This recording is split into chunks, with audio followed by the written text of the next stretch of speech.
Olá, olá, boa tarde. Estamos ao vivo, online. Sejam todos bem-vindos à sétima edição do nosso webinar Upper de Saúde. Hoje abordaremos temas muito importantes que, na maioria das vezes, ainda são pouco divulgados para a população. O corpo feminino, ele ainda é visto como um objeto de procriação humana.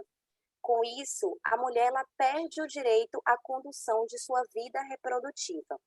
Por este motivo, vale frisar a importância do planejamento familiar e que a escolha do método contraceptivo envolve muitos outros fatores, como a sexualidade, o prazer, o autocuidado e a negociação com o parceiro.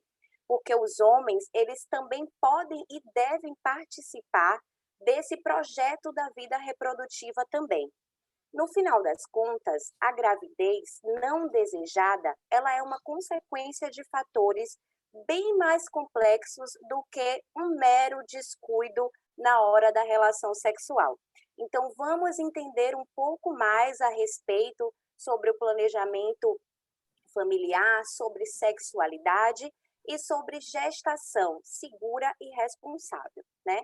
Hoje contaremos com a participação do Dr. Gilberto, que irá se apresentar daqui a pouquinho para vocês, mas antes vou me apresentar, né? Para quem não me conhece, eu sou Laiane, sou enfermeira, especialista em qualidade de vida na ALP. Pode se apresentar, doutor. Boa tarde mais uma vez. Boa tarde, Lai. Boa tarde, pessoal. Eu sou o Dr. Gilberto, eu sou o superintendente médico da Alper, e aí a gente está hoje fazendo esse bate-papo aqui desses assuntos que a Lai acabou de falar. Vamos ver se vocês vão se interar com a gente aí, fazendo perguntas, tá? No final da apresentação, a gente vai abrir para questionamentos, então vocês estejam à vontade depois, tá bom? Lai, pode começar.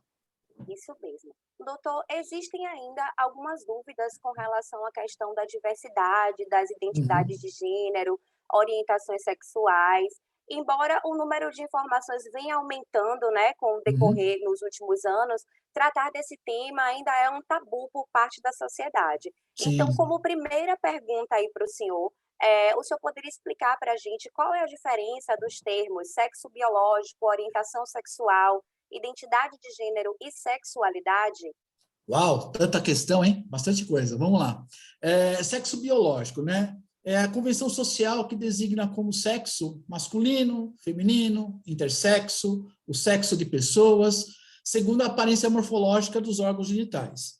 A orientação sexual é a capacidade de sentir atração, relação emocional, afetiva ou sexual por outras pessoas, seja do mesmo sexo, de sexo diferente, dos dois sexos, ou até não se interessar por ninguém. O gênero é como a pessoa se reconhece ou como se apresenta, que pode ou não corresponder ao seu corpo biológico. E a sexualidade, a OMS define como aspecto central do ser humano ao longo da sua vida, que engloba orientação sexual, erotismo, prazer, identidade, papéis de gênero, intimidade, reprodução, e são influenciados todos esses aspectos por diversos fatores, sejam eles biológicos, psicológicos, sociais, econômicos, políticos, culturais, legais, históricos, religiosos e espirituais. Maravilhoso, doutor. Agora que ficou mais claro cada definição dos termos, e a gente consegue compreender que a sexualidade ela é importante para a saúde e qualidade de vida das pessoas, vamos falar um pouquinho mais a respeito, né, dessa sexualidade, só que da sexualidade segura.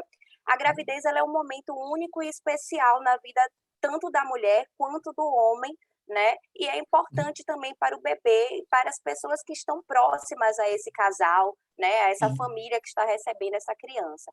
Então, existem algumas alterações físicas, emocionais, né? Sociais que influenciam na vida e nessa mudança dos hábitos dos futuros papais. Então, antes Sim. da gente vivenciar esse período, né, de gestação, é importante que a gente fale sobre essa gestação responsável, essa gestação segura, e através disso a gente aborde um pouquinho mais sobre o planejamento familiar. Então, eu queria que o senhor falasse para a gente um pouquinho mais sobre o que é o planejamento familiar. Então, assim, o planejamento familiar, de uma forma geral, é a forma de orientar as pessoas, casais, de terem acesso a informações de métodos contraceptivos eficazes e seguros para uma convivência sexual segura e saudável, assim, fazer também um planejamento, ou seja, agora o casal não está querendo ter um filho, vamos ver a parte econômica, estrutural da família, aí sim, depois que tiver tudo certinho, ter uma gravidez e parto adequado, bem monitorado, assim se desejarem no momento certo e bem planejado. E quais são os objetivos do planejamento familiar? Vamos lá. Primeiro, promover hábitos saudáveis em relação à sexualidade, tá? Então, a gente vê no momento em que a gente está até confinado aqui, né? Nessa pandemia, então a gente tem que ter relação a doenças, né? Que a gente pode pegar, então, hábitos saudáveis em relação à sexualidade, informar sobre a saúde sexual e reprodutiva, como ela deve ser feita, reduzir a incidência de infecções sexualmente transmissíveis, tá? Antes a gente falava em doenças sexualmente transmissíveis, mudou essa nomenclatura, hoje a gente fala em infecção sexualmente transmissível, reduzir a mortalidade e morbidade materna, né? Perinatal e natal, permitir ao casal o planejamento de quando engravidar, quantos filhos irão ter, como disse anteriormente, né? Frente à parte econômica, né? Preparar uma maternidade e paternidade responsável, promover a saúde e o bem-estar da família.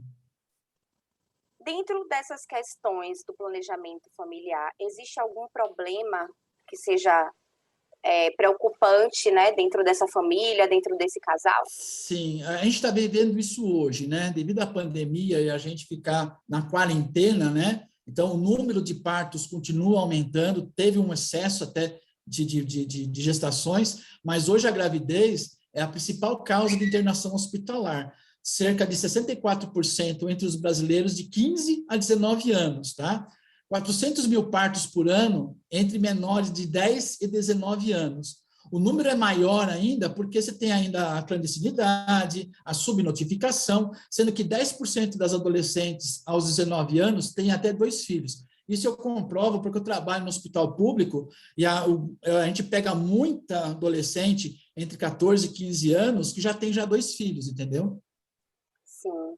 E quais são as causas desses problemas, doutor? E se existem algumas soluções que são eficazes para eles?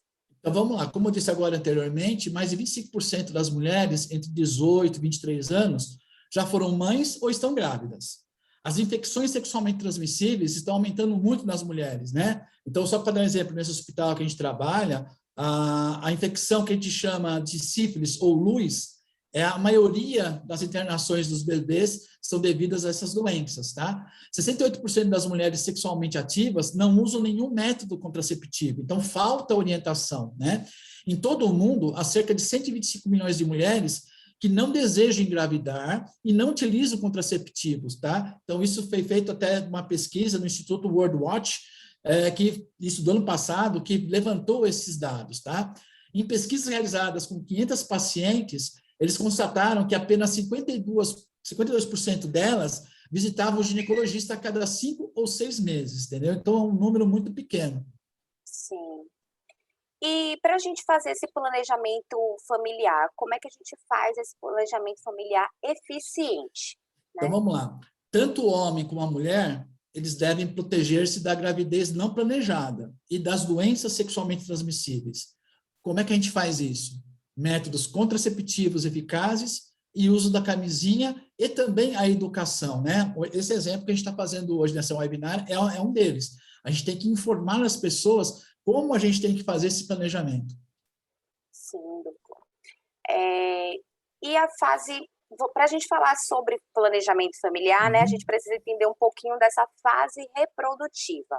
Então, explica para a gente, assim, bem sucintamente, como é que funciona esse sistema aí reprodutivo. Então, vamos lá. Isso é uma matéria que todo ginecologista tem que explicar para a mulher e às vezes fica difícil até de entender. Mas vamos lá. As mulheres que têm um ciclo menstrual regular de 28 dias, o período fértil dela inicia-se no 11º dia, né? A partir do primeiro dia que ocorre a menstruação, então 11º dia, e dura até o 17º dia, sendo esses os melhores dias para engravidar, tá bom? Perfeito. Simples assim. Tem muitas mulheres que não sabem, né? É uma coisa bem simples, e aí a maioria das as mulheres não têm esse tipo de conhecimento. Então, é Isso. sempre bom a gente reforçar, aproveitando que a gente está aqui batendo esse papo, né? E dentro do planejamento familiar Uhum, estão inseridos os métodos contraceptivos, né? uhum. Então, o senhor pode explicar para a gente quais são esses métodos e quais são as efetividades desses métodos? Então, vamos lá. Primeiro, a gente tem os comportamentais, tá? Seria o coito interrompido, né? Só que o coito interrompido, ele é ruim, né? Porque você não evita a infecção sexualmente transmissível, e fora que é traumatizante, né? Porque a pessoa não sabe a hora que vai tirar, então fica meio complicado. A tabelinha, só que a tabelinha tem grande falha e não evita a infecção sexualmente transmissível, como eu disse para vocês, né? A gente tem lá entre o 11º e o 18º período para a gente poder ficar grávida, ou seja, antes e depois eu poderia ter atividade sexual tranquilamente. Só que daí vai depender de mulher a mulher. Tem mulher que adianta, tem mulher que atrasa, então fica complicado você indicar realmente a tabelinha e fora isso você tem o risco da infecção sexualmente transmissível. Barreira seria a camisinha masculina e feminina, tá? Ela evita a infecção sexualmente transmissível, tá? É um método eficiente para você evitar a gravidez, só vai ser prejudicial se você colocar a camisinha erroneamente, ela pode romper, aí sim, você vai ter o risco de gravidez, tá? O dispositivo intrauterino, ele tem uma falha de 17%, tá? E tem uma dificuldade de colocação, então não é tão indicado também. Os métodos cirúrgicos, a gente tem a laqueadura e a vasectomia, tá? Só que para você fazer a laqueadura e a vasectomia, a gente tem que entrar num protocolo do governo, tá? Do Ministério da Saúde, em que ele fala que só vai poder fazer a laqueadura ou a vasectomia o casal que tiver acima de 25 anos ou prole já constituída de 2 filhos. Isso só vale para método cirúrgico, laqueadura e vasectomia, tá?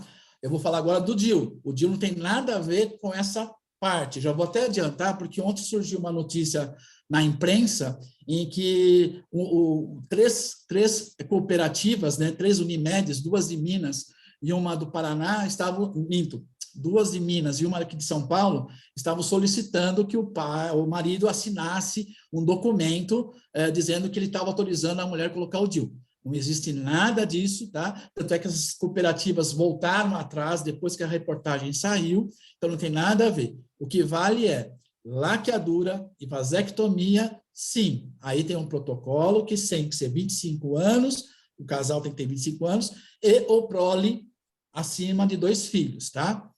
E também a gente tem o DIU, né, que eu acabei de falar para vocês, tá? O DIU, ele tem indicação, né? Ele pode ser colocado tranquilamente, sem problema nenhum, tá?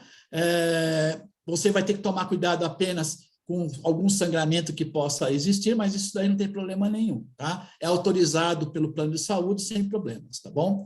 Você tem também a pílula, né? A pílula, que seria o anticoncepcional, você começa a utilizar no primeiro dia de menstruação, uma vez por dia, 21 dias, tá? Se esquecer, não tem problema nenhum, no dia seguinte você pode tomar novamente.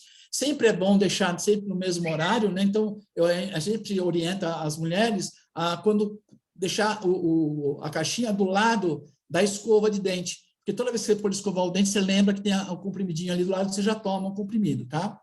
Você tem também a injeção, que ela pode ser mensal ou trimestral, tá? Você tem um adesivo, que é uma vez por semana, tanto a injeção quanto o adesivo, eles são caros, tá? Eles são muito caros. E, por fim, a gente tem também o anel vaginal, né? Que você coloca mensalmente, né? Evita sangramento.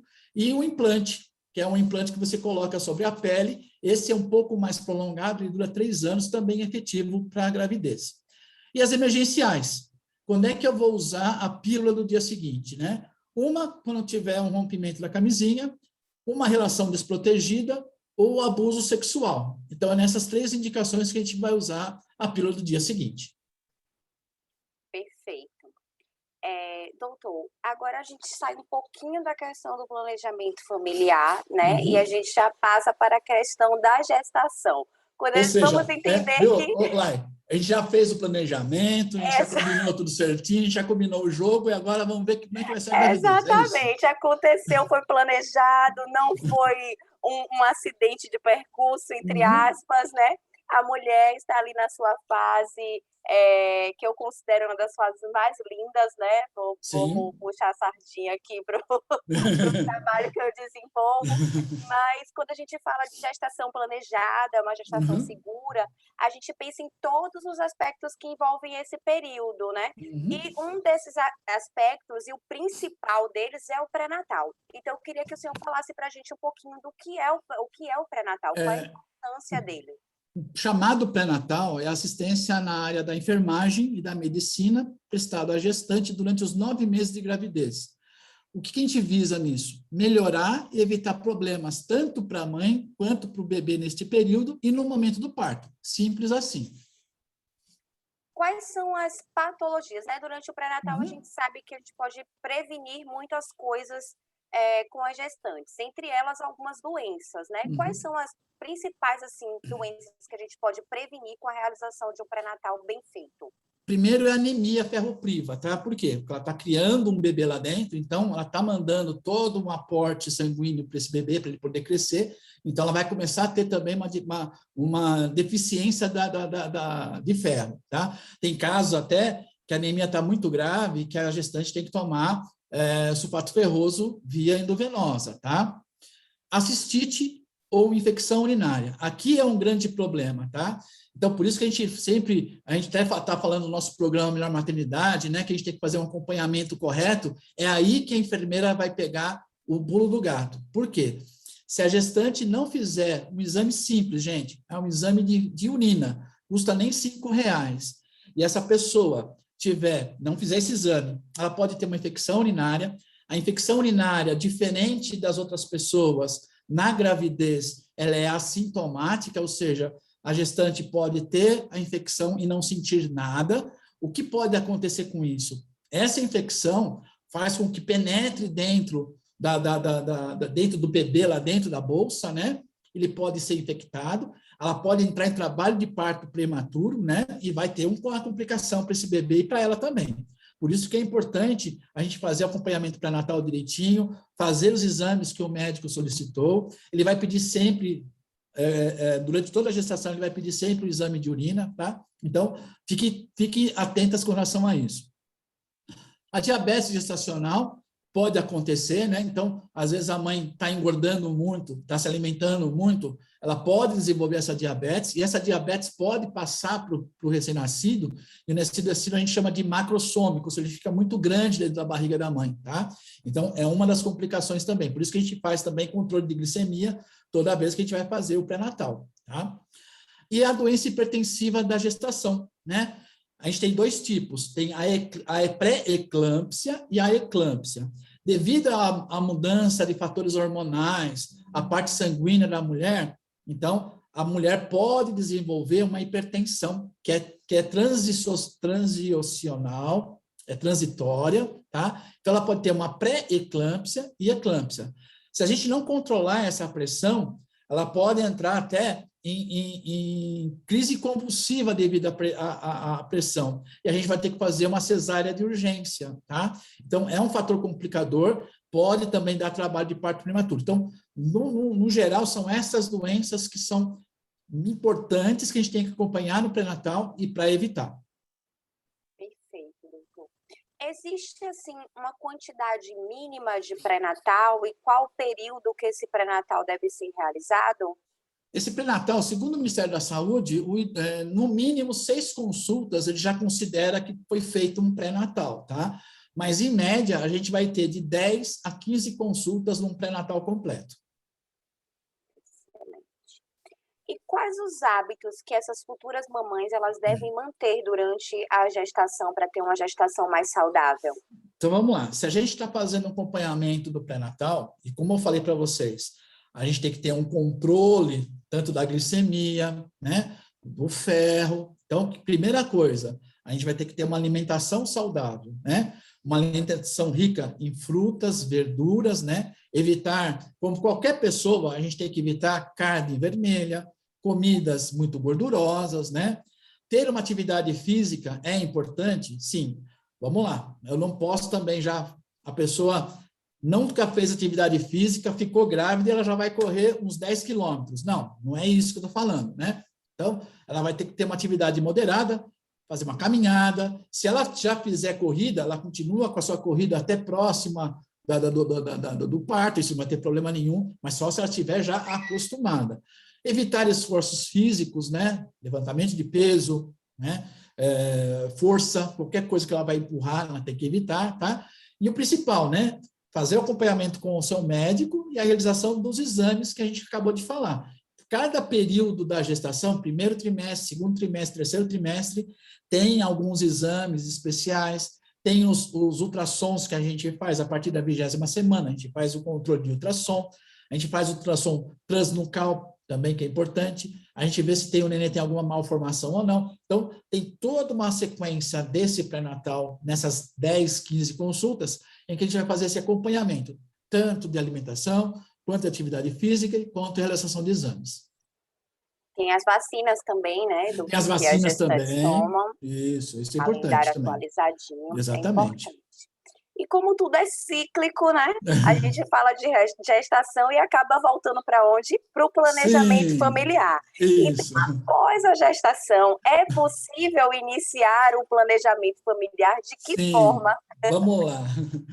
Planejamento familiar após o parto, vamos lá. As relações sexuais deverão aguardar, em média, 40 dias. Por isso, a gente fala, desde o tempo da minha avó falava, ela teve neném, agora tem que ficar em quarentena. Então, a mulher realmente fica em quarentena, ela fica 40 dias sem ter uma atividade sexual, para dar tempo para o organismo dela se recuperar, independente do parto, seja cesárea ou parto normal, não tem problema nenhum. Por quê? É comum que a vagina ela fica ressecada, né? E poderá haver certo desconforto na relação sexual. Então, para evitar isso, 40 dias de repouso, né, de atividade sexual, mas isso é passageiro, não tem problema nenhum, vida normal depois dos 40 dias.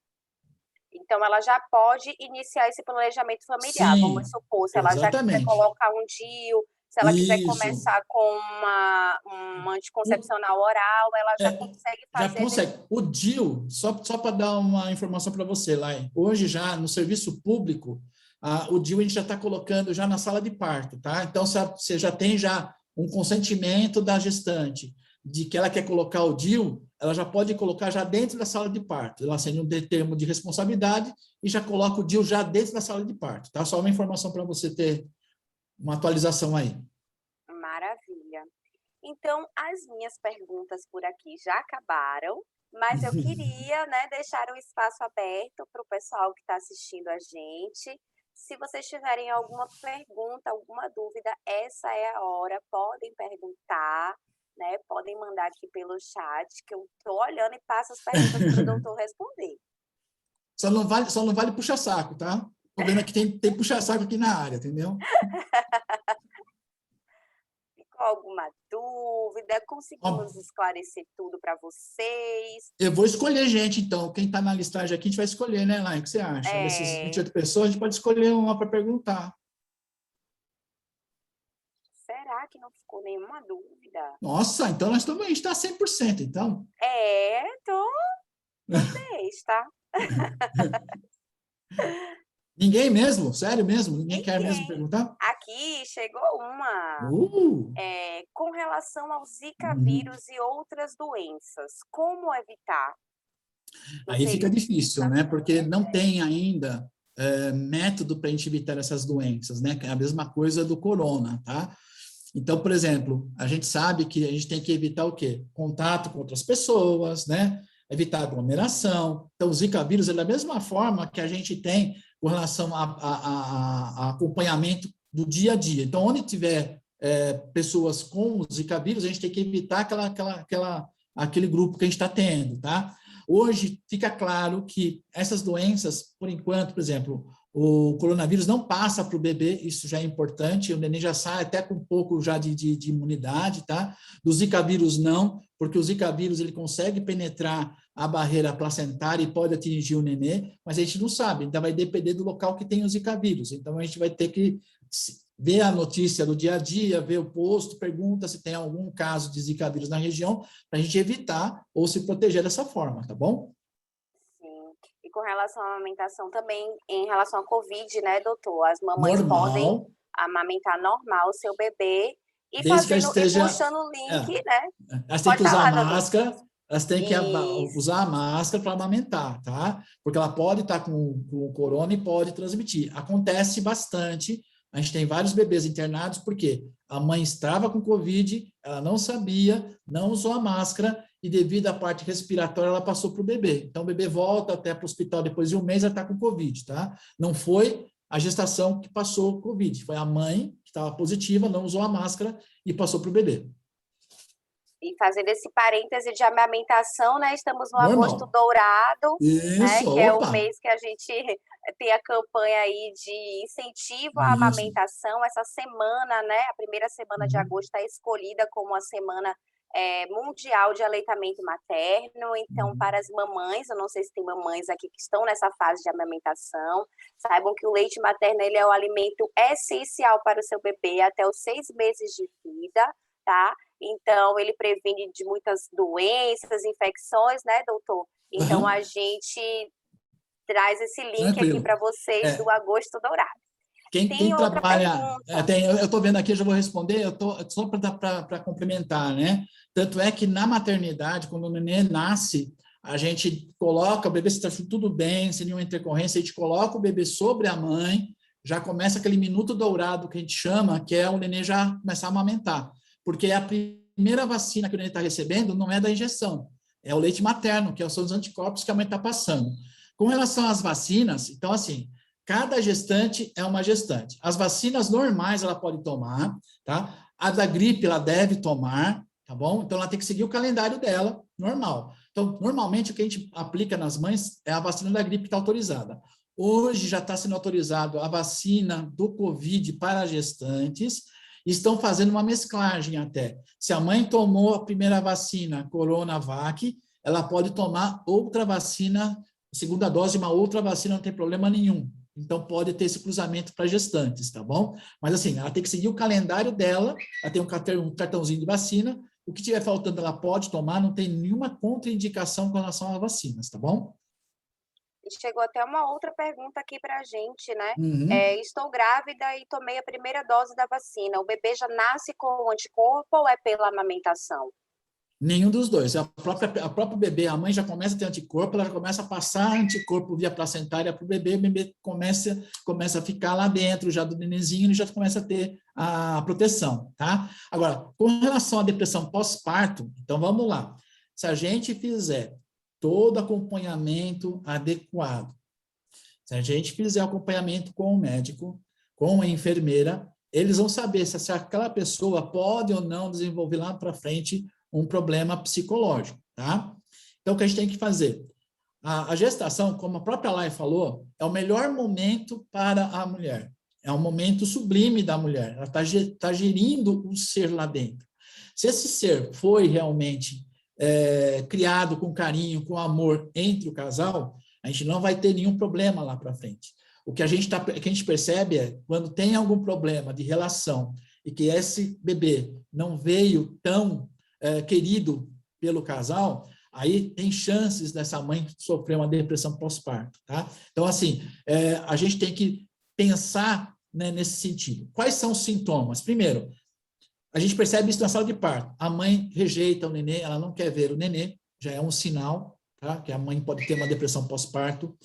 A mãe fica ansiosa e nervosa porque o nenê não está conseguindo mamar, ela começa a ficar muito agitada, a gente já começa a perceber que ela tem algum problema. Ou a mãe não quer ficar, ela pede para deixar no berçário, não quer que o neném fique com ela no alojamento conjunto. Então, a gente começa a sentir esses sinais. A partir daí, tanto a equipe médica como a de enfermagem já começa já a fazer um tratamento e um suporte para essa mãe, tá bom? Temos mais perguntas?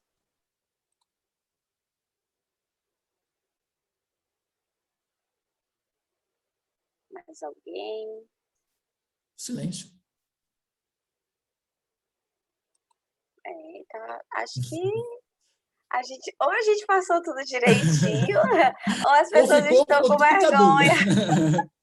Não, não Ou tem as problema, pessoas... não. O que é interessante é que a gente já conseguiu passar a informação para as pessoas, acho que é isso que é o melhor. Sim, com certeza. Então, acho que Prontinho. a gente vai encerrar, né? Sim, É.